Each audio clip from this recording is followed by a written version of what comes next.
Hello दोस्तों, मैं रजनीकांत आपके अपने YouTube channel study with Rajni में एक बार फिर स्वागत है। आज के इस वीडियो लेक्चर में हम लोग कर्नाटक के युद्धों के बारे में देखेंगे। वीडियो में अंत तक बने रहें। ध्यान दीजिएगा, कर्नाटक का कुल 3 युद्ध हुआ है। पहला युद्ध 1746 से 1748 के बीच हुआ है। दूसरा युद्ध 1749 से 1754 के बीच और तीसरा 1756 से 1763 के बीच हुआ है।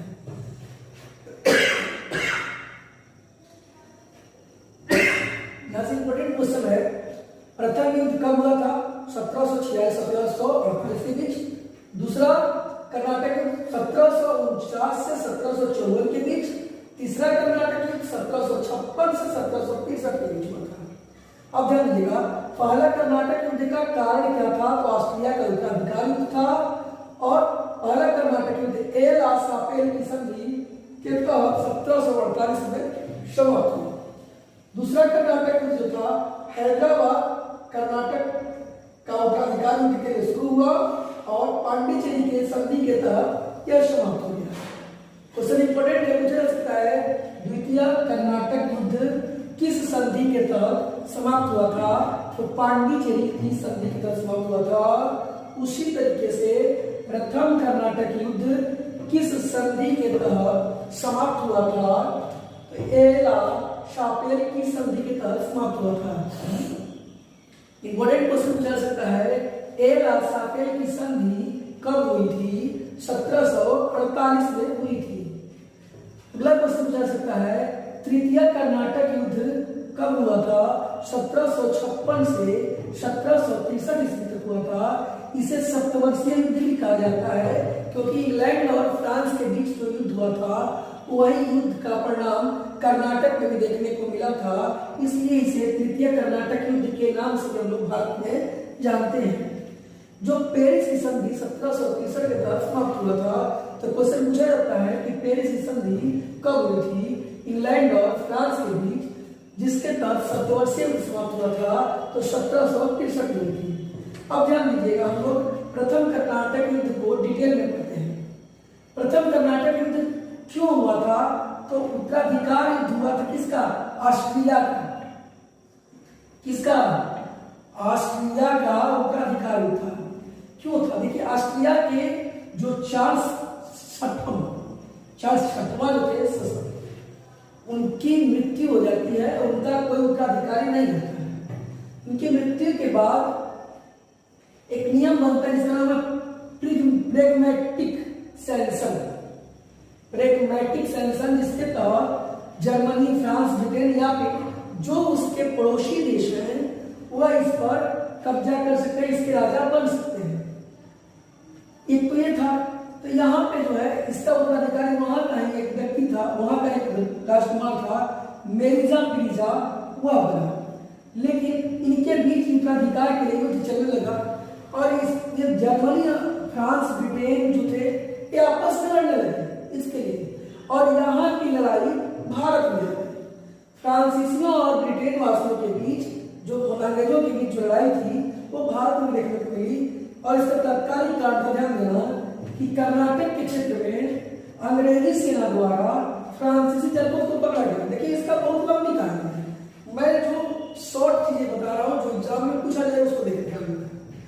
इसका तत्कालीन कारण क्या था कि अंग्रेजी सेना द्वारा फ्रांसीसी दलों को पकड़ा गया था बर्गेट के, जो जिसका अधिकारी कौन था? बर्गेट था। और फ्रांसीसी सेना का जो दल पकड़ा गया, इससे जो है डुप्ले बहुत प्रभावित हुआ और डुप्ले प्रभावित होकर के उसने क्या किया? ला बोर्डेन जो था मॉरिशस का गवर्नर हुआ करता था, उससे मदद मांगी और ला बोर्डेन ने की मदद से उसने मद्रास जीत लिया। अब ध्यान दीजिएगा, ला बोर्डेन ने सोचा कि हमें क्या मिलेगा, उसने 4 लाख पाउंड पर मद्रास को पुनः अंग्रेजों को बेच दिया। लेकिन डुप्ले का मानने वाला था, डुप्ले ने जो है फ्रांसीसी गवर्नर जो था डुप्ले ने पुनः मद्रास पर कब्जा कर लिया अनवरुद्दीन की मदद से।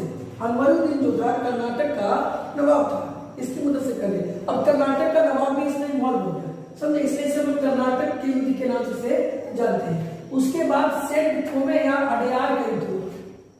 सेंट थोमे या अडयार का युद्ध हुआ। इंपोर्टेंट क्वेश्चन यहाँ से पूछा जाता है, सेंट थोमे का युद्ध कहाँ हुआ था? सेंट थोमे के बारे में मैंने पिछले वीडियो में बताया था कि सेंट थोमे मद्रास में नजदीक है। और सेंट थोमे का युद्ध कब हुआ था? 1748 में हुआ था। सेंट थोमे का युद्ध किससे बीच होता ध्यान देना। एक अनवरुद्दीन का पुत्र था महफूज खान, उसके बीच हुआ था, और दूसरा फ्रांसिस्को के बीच हुआ था। फ्रांसिस्को के जो सेनापति थे, नेतृत्व करता, उनका नाम था कैप्टन पैराडाइज। और अंग्रेज भी अनवरुद्दीन का सपोर्ट कर रहे थे, जहां पे अनवरुद्दीन हार जाता है और फ्रांसिस सेना जीत जाती है। उसके बाद एला शापेल की संधि होती है। ध्यान दीजिएगा, एला शापेल की संधि क्वेश्चन पूछा जाता है, प्रथम कर्नाटक युद्ध किस संधि के तहत समाप्त हुआ था? एला शापेल की संधि के तहत समाप्त हुआ था। एला शापेल की संधि कब हुई थी? 1748 में हुई थी। अगला क्वेश्चन पूछा सकता है, एला शापेल की संधि के तहत अंग्रेजों को क्या मिला? तो मद्रास मिला। क्वेश्चन ऐसे उलट के पूछेगा क्वेश्चन, मद्रास को फ्रांसीसियों ने किस संधि के तहत अंग्रेजों को दिया था? तो एला शापेल की संधि के तहत अंग्रेजों को दिया था। और फ्रांसीसियों को बदले में क्या मिला था? लुई वर्ग मिला था। लुई वर्ग यूएसए का है, तो क्वेश्चन पूछा सकता है, यूएसए का लुई वर्ग पर फ्रांसीसियों को यूएसए का लुई वर्ग किस संधि के तहत मिला था? एला शापेल की संधि के तहत मिला था। अभी यह युद्ध समाप्त हुआ, एक संधि हुई, तब तक अगले ही साल द्वितीय कर्नाटक युद्ध शुरू हो गया। द्वितीय कर्नाटक युद्ध शुरू होने का कई कारण था। हैदराबाद और कर्नाटक के उत्तराधिकार युद्ध शुरू हो गए थे। इसमें इसकी भी बहुत लंबी कहानी है, जिसको एग्जाम में हमने प्री के एग्जाम में कोई जरूरत नहीं है, ठीक है। तो यहाँ पे जो इंपोर्टेंट है उसको देखते हैं लोग। एक अंगूर का युद्ध पूछता है। अंगूर का युद्ध कब हुआ था? तो 1749 में हुआ था। उसके बाद इसी युद्ध के बाद जो है चांद साहब, जो कर्नाटक के नवाब होते हैं, चांद साहब ने कर्नाटक की नई राजधानी आयकाट बसाई थी। तो क्वेश्चन यहाँ से पूछा जाता है इंपोर्टेंट, अंगूर का युद्ध कब हुआ था?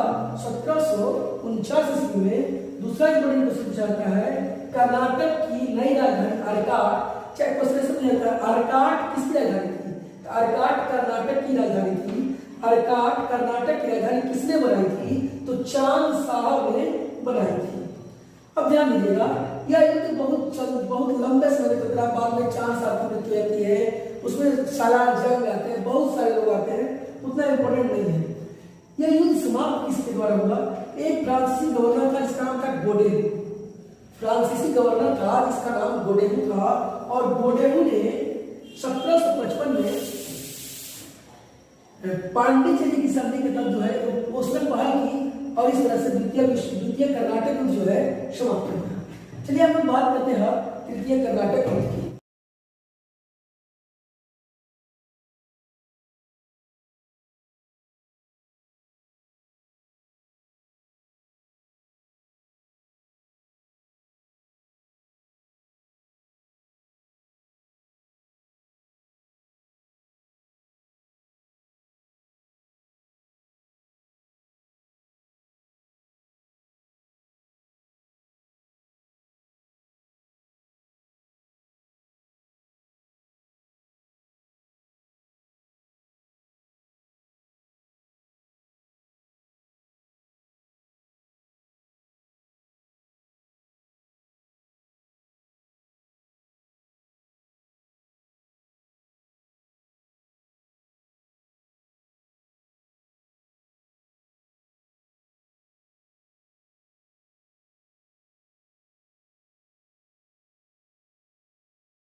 अब देखिए तृतीय कर्नाटक युद्ध। द्वितीय कर्नाटक युद्ध 1756 से 1763 में हुआ।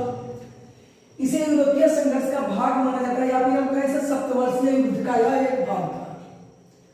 सप्तवर्षीय युद्ध जैसे ब्रिटेन और फ्रांस के बीच हो रहा था उधर यूरोप में, उसी तरीके से यहाँ पे भारत में भी इनके